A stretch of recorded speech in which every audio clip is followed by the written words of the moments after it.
Retomemos ese sueño de modelar nuevos ciudadanos, no líderes, no personas exitosas, sino ciudadanos que crean en su país, que quieran a su país y que defiendan a su país.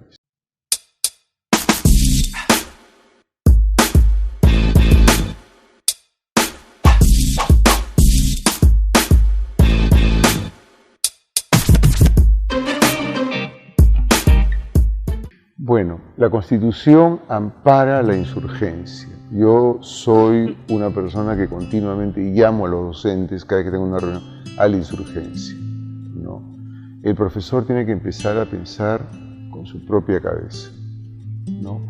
Recuperar su autoestima, convencerse de qué importantes somos los profesores para un chico, para un adolescente.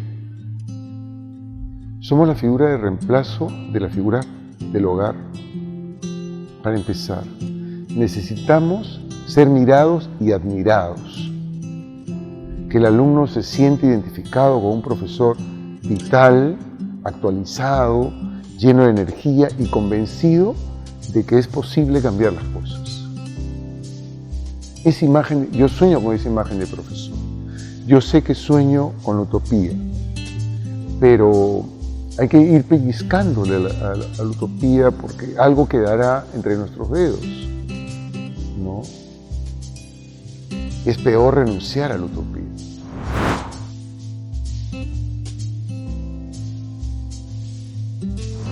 Es un héroe ciudadano, claro. Yo estoy ahora leyendo, porque voy a escribir algo sobre Micaela Bastidas, ¿no? Y es una heroína de Polendas. Y mucha gente que la acompañó, ¿no? Como también tengo una enorme admiración por José Silverio Olaya, porque esos héroes medio olvidados, civiles, no ocupan más páginas en un libro de historia. La carga del maestro es abrumadora. El maestro no tiene el sueldo que debiera, ni tiene ese tiempo de ocio que necesitamos todo, el ocio griego, el ocio de la recreación, el ocio de la especulación, ¿no? de la ensoñación. Todos los maestros necesitan. Hay que leer a Daniel Pennac, un gran pedagogo francés, ¿no? Como una novela. No solo, tiene varios libros que parten de sus propias experiencias. Él fue profesor y se hartó, se cansó. Yo no sé qué bicho me ha picado, pero yo no me canso todavía de la docencia. Y les digo a las editoriales, hay que capacitar al promotor y además las editoriales deberían tener esa franja de responsabilidad social que los debiera llevar a hacer cursos constantes de capacitación a los docentes, porque es educar a su propio mercado. En la medida que ese profesor sea mejor capacitado, va a ser más exigente con la literatura.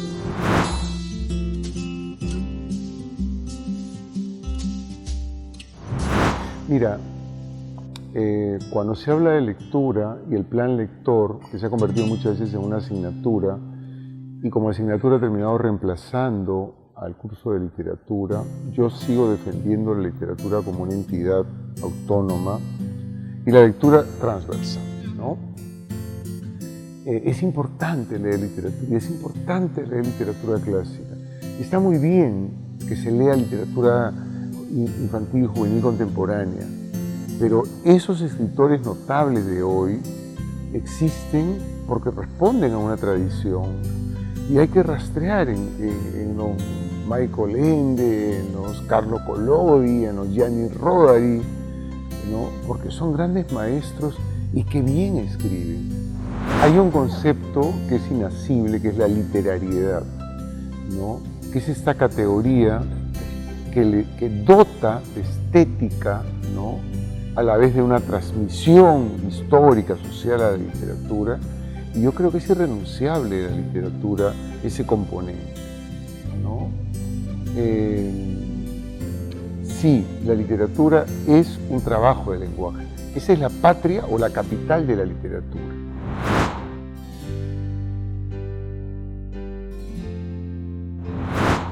hay como una bruma, entonces todo lo que está dirigido para niños cabe dentro de esta categoría de literatura infantil, y si además el autor tiene cierto nombre o cierta nombradía, se valida por sí mismo y me puede catapultar las ventas, entonces, ¿no? Y si además me hace un show, ¿no?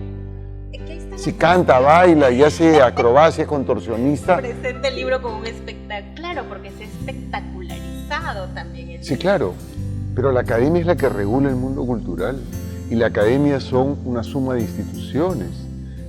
El hogar, la escuela, la universidad, los institutos y las editoriales. Por eso es que yo soy tan pesado con las editoriales cuando les digo, los promotores son como los maestros de una maestría o de un doctorado que los profesores no tienen oportunidad de seguir. Porque tú sabes también como yo que los promotores visitan los colegios una y otra vez. Una cara visible de la editorial. Y son persistentes. Y muchas veces venden gracias a esa terquedad. Y el profesor recibe, a veces ni siquiera desempaqueta el libro, y está abrumado con un montón de cargas burocráticas de la institución. Entonces no tiene tiempo para leer los libros y evaluar. Entonces termina diciéndole al promotor, bueno, ¿qué dices tú?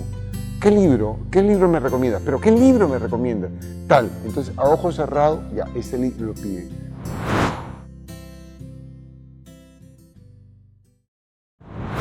Es un libro que aún me sigue sobrecogiendo.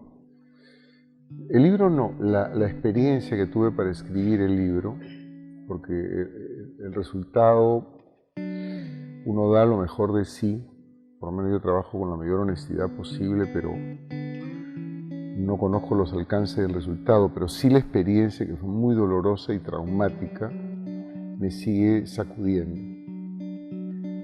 Nunca pensé que el libro se iba a convertir en un libro, en algún momento un libro de lectura en algunos colegios o en muchos colegios.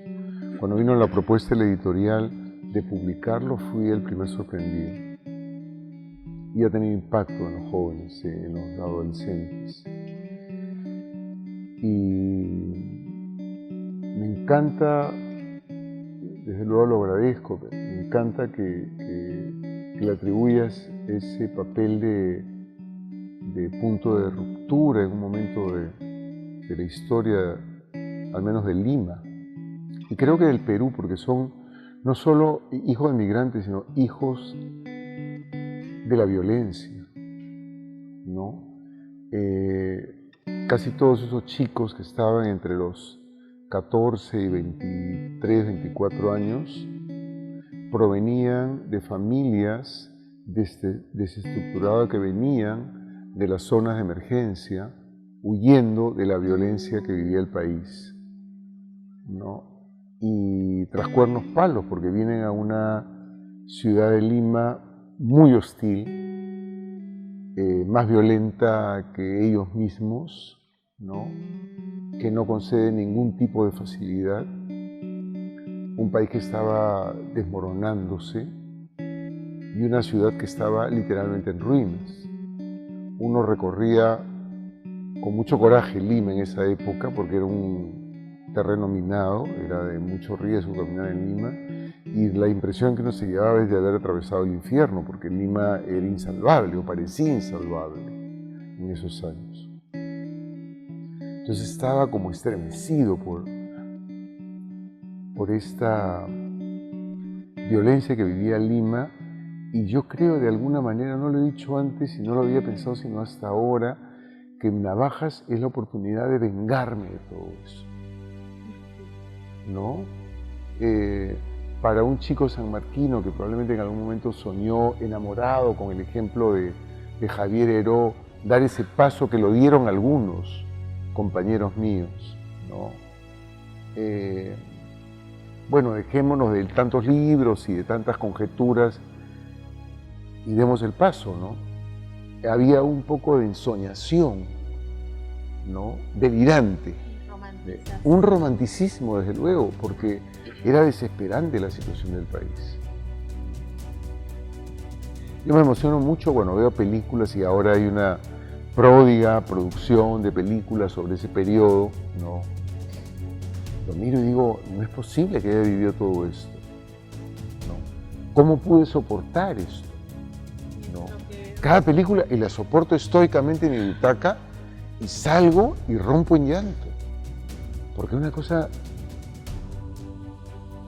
terriblemente dura para una persona que soñaba cambiar las cosas, ¿no? Por eso he valorado tanto una experiencia como Los Reyes, ¿no? Que antes de irse al campo de batalla, construye un campo de batalla en la escuela, ¿no? Esa experiencia de Constantino Carballo me parecía admirable, ¿no? En un momento donde nadie apostaba por la educación, ¿no? Y probablemente mi matrimonio y mis hijos me ataron todavía a un trabajo intelectual, y esa rabia, ese encono debe sentirse en navajas, ¿no? Porque hay mucho amor a los chicos, pero hay mucha rabia contra una sociedad inhóspita.